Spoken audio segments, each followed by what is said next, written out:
Okay, let's unpack this.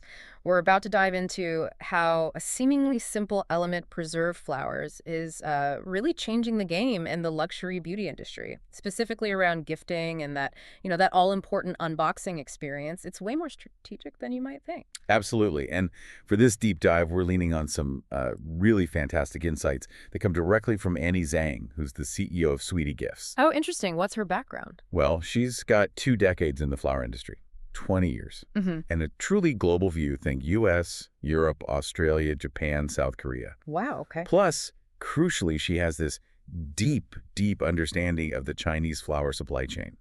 And she shared how her company sees top beauty brands using these preserved flowers, very strategically in their unboxing. Got it.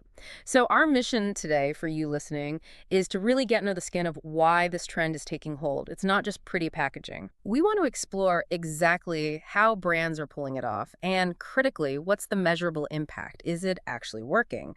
Think of this as your shortcut to understanding this really fascinating mix of luxury, emotion, and very smart packaging strategy. Now, we hear a lot about the unboxing experience being key, but our sources suggest it's actually become this critical branding moment. What is it about that specific moment, especially for gifts, Valentine's Day, Mother's Day, that makes it so potent? That's a great starting point because Yeah. it's really where the whole perception of packaging shifts. What's really interesting here, I think, is how the focus moves beyond just, well, does the product work?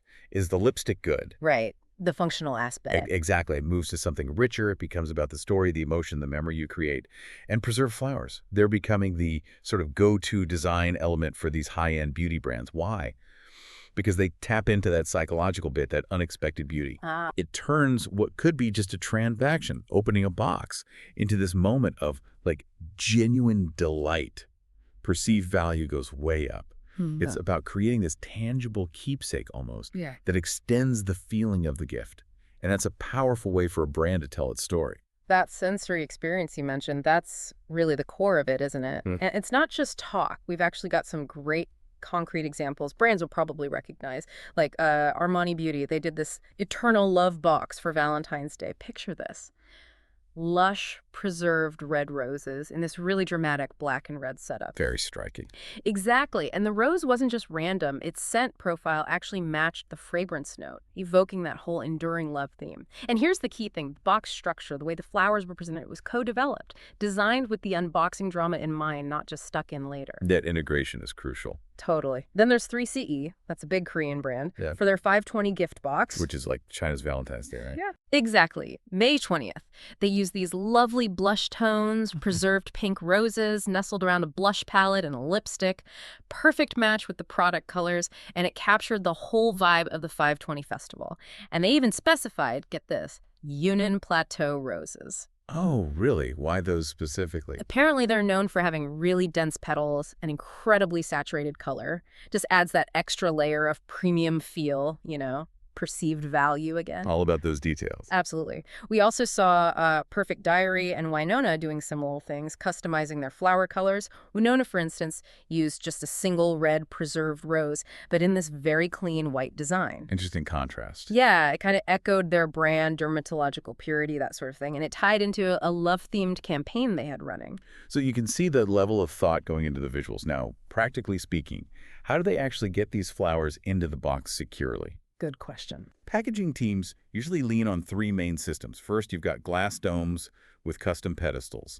Think high impact, very visual, great for collectibles. You see this with brands like Pandora, even the British Museum for special gifts. Right, like a display piece almost. Exactly. Then number 2, molded inner trays. These are usually cut very precisely, often using CNC machines from EVA foam or paperboard. They create these perfect little nests that hold both the product and the flowers securely. You see these a lot in drawer-style cosmetic boxes. Okay, keeps everything snug. And third, you've got magnet-sealed clamshell boxes. These often have like dedicated staging zones for the flowers. We see this in Sweetie Gifts projects quite a bit. The preserved roses are carefully placed, often with a soft cotton paper backing so they don't get crushed during shipping. Makes sense. You need it to arrive perfectly. And you touched on color earlier, but it seems like the choice of color is incredibly deliberate here. Not just red looks nice. Oh, absolutely not. It's deeply strategic. Yeah. Sweetie Gifts, for instance, they go really deep. They align the flower shades not just to Pantone codes, Wow. but even to the top notes of fragrances. So you might see, say, soft pink roses paired with a product that smells like peony, or a deep, rich red rose with perfumes that have oud or rose notes. That's incredibly detailed. It is, in that Armani example you gave. They actually added gold bamboo leaves alongside the rose. Why? To visually connect with the fragrance's oriental positioning, it really makes you wonder, doesn't it? Just how much thought brands put into every single visual cue they send your way, down to the tiniest detail. Okay, so we get the how, the design, the integration, the color theory, but the million-dollar question really is, so what? Does all this effort, this complexity, actually translate into measurable results for the brands? Are they seeing a real return? That's the crucial part, isn't it? Yeah. And yeah, the data we looked at from Sweetie Gift's internal client feedback, this was from 2023, it's pretty compelling. Get this, preserved flower gift boxes generated between 18 and 32% higher average selling price, ASP, compared to similar non-floral gift sets in the same campaign. 18 to 32%. Yeah, That's significant. it's a huge lift. Think about it, potentially almost a third higher price point, just driven by adding that floral element. Is that just down to people perceiving it as more valuable? Or are other things going on, like maybe it grabs more attention online or in stores? It seems to be a mix, but yeah, social media buzz is definitely part of it. Take 3CE again, their 520 box with the preserved flowers. It had a 2.4 times higher save rate on Xiaohongshu. Which is that big Chinese social platform, right? Exactly. And a 1.8 times increase in reposts compared to the version they did the year before without flowers. So much more shareable. Wow, okay, so it drives engagement online. And it even impacts physical retail. They did some limited trials in Family Mart stores in Japan. During Valentine's week, these floral boxes converted 27% more foot traffic into actual sales. 27% in a Yeah. convenience store setting, that's impressive. It really is.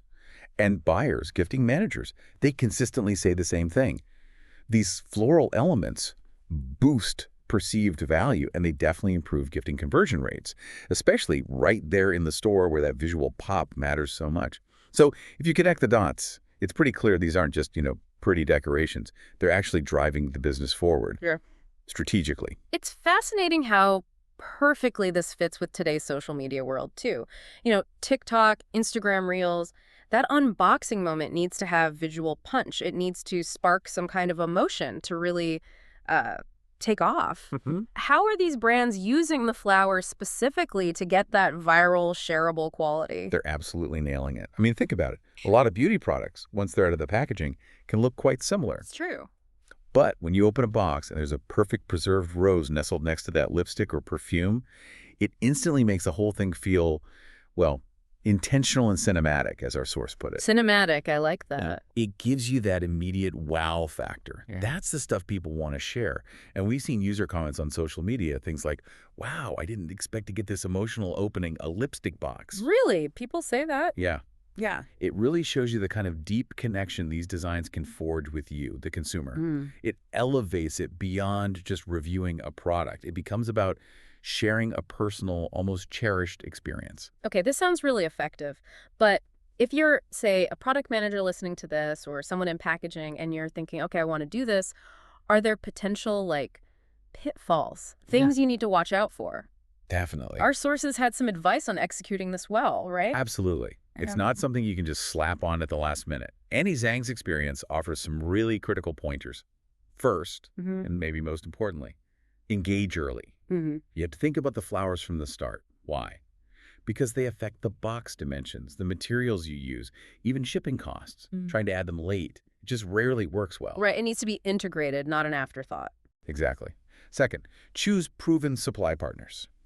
You need companies that know what they're doing. Sweetie Gifts, for example, they've worked with over 20 beauty brands. They have their own teams for preserving the flowers and for making box samples. That ensures everything fits and works together perfectly. Experience counts there. Hugely. Third, prioritize testing, especially drop tests and transit checks.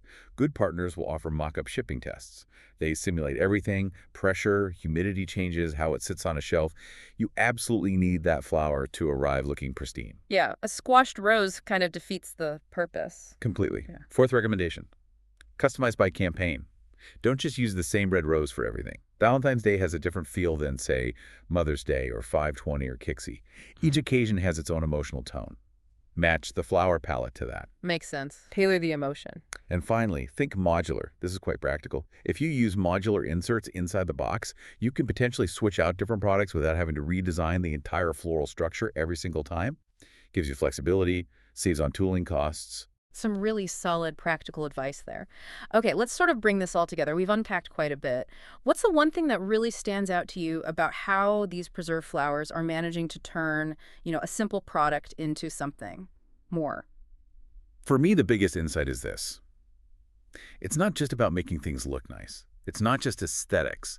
Preserved flowers are fundamentally about translating the use of a product or the gift of a product into a lasting memory, Yeah. into a ritual. A ritual, an interesting way to put it. Yeah. And for beauty brands, particularly with lift sets, that's where the real differentiation can happen now. It's not really about winning on price anymore or just tweaking a formula slightly. It's about this sensory storytelling. Hmm. And maybe that raises a final question for you, the listener. Where else in your own life might these kinds of sensory elements be subtly enhancing an experience, maybe without you even fully realizing it? Hmm. That's a really thought-provoking place to end, something to definitely mull over. Well, thank you for joining us on this deep dive. We really hope you continue exploring these surprising ways industries innovate and manage to connect with all of us on a much deeper, more emotional level.